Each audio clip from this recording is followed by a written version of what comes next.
Hey guys, what is up? And Pokemon Go is arguably one of the most unique and best games for mobile I've seen all year. But after playing it for about a week, I found that the app really didn't do a very good job of explaining in detail how the game really works. So today I'm going to be sharing with you guys some quick tips and tricks essential for anyone interested in getting the best possible experience out of Pokemon Go. So if you learned something new, be sure to drop a like as well as subscribe if you're new to the channel.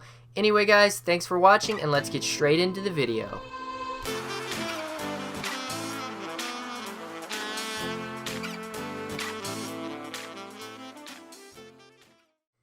Hey guys, so I'm just going to get straight into it with my first tip, which is to learn to use the nearby Pokemon feature. And this is really the only thing they give you to help you find Pokemon, so if you know how to use it, it can be very helpful. So see the icon in the bottom right? If you tap on that, it will open up a list of Pokemon near you, and there can be a max of 9 Pokemon that are shown here, and each footstep next to the Pokemon indicates how far it is from you. So basically, if there are 3 footsteps next to the Pokemon, that means it's within 1 kilometer or roughly about 2/3 of a mile. 2 footsteps means it's within 100 meters or 109 yards. 1 footstep means it's within 10 meters or about 10.9 yards. And if there are no footsteps, it means it's a few feet away, so be on the lookout on the map. If the Pokemon is colored, it means you have already seen it, and if it is grayed out, it means you haven't yet encountered it. Also, for anyone wondering, rustling grass means there is a higher chance of a wild Pokemon being nearby, although it's not guaranteed you'll find one. And overall, it isn't the best system for finding Pokemon, but if you know how to use it, it can be very helpful. When trying to catch Pokemon, I recommend turning off the augmented reality camera by tapping on the little toggle in the top right just like that. And sure, it looks cool, but there's a few reasons why you might want to do this. First, it makes it much easier to catch Pokemon because it's not shaking constantly if you're moving your phone. And second, turning off the camera saves battery life, and Pokemon Go already eats up battery life like crazy, so just that minor change can really help extend your battery life. So continuing with the theme of battery life, my third tip is to enable battery saver mode, which will also help you get a bit more juice out of your phone. So to enable it, simply tap on the Pokemon icon right here.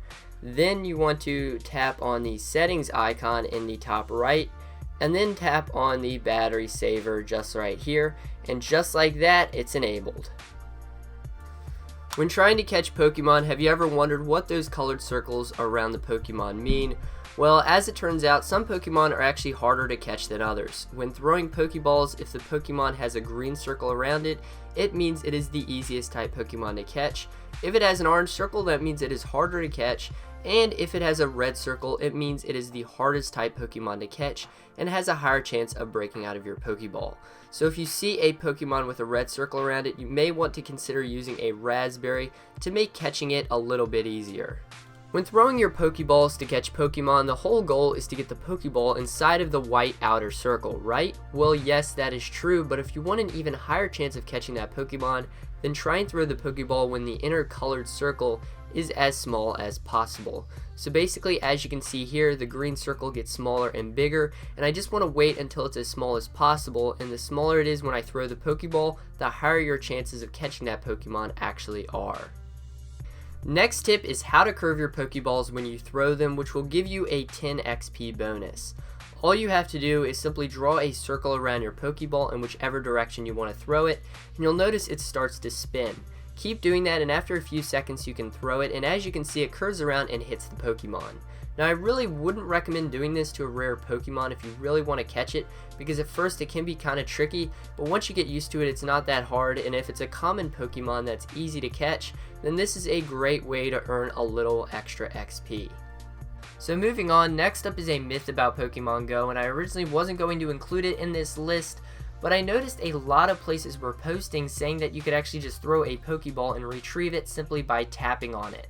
And unfortunately, as you can see here, it just isn't true. I tried it myself and it didn't work. I did some research and found out later it's just a myth, unfortunately. Anyway, just wanted to let you guys know in case you were wondering about that, wondering if it was true or false. So anyway, let's go ahead and move on to the next tip. Next tip is to keep visiting Pokestops, which are the blue icons on the map. So when you visit one, if you're close enough, you'll be able to tap on the Pokestop and then simply swipe on the photo just like this and collect all of the bubbles, which will give you a bunch of different rewards.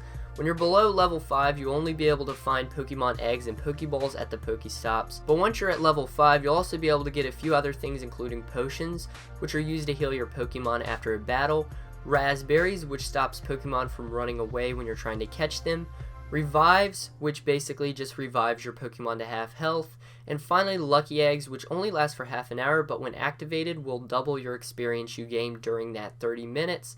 And there are a few other things like super potions, great balls, and hyper potions, which are unlocked at levels 10, 12, and 15. Just remember, at the beginning of the game, you'll only be able to collect Pokeballs and Pokemon eggs at the Pokestops, so try and level up to unlock the other rewards. So yeah guys, that pretty much wraps up this video. That's basically it for this video.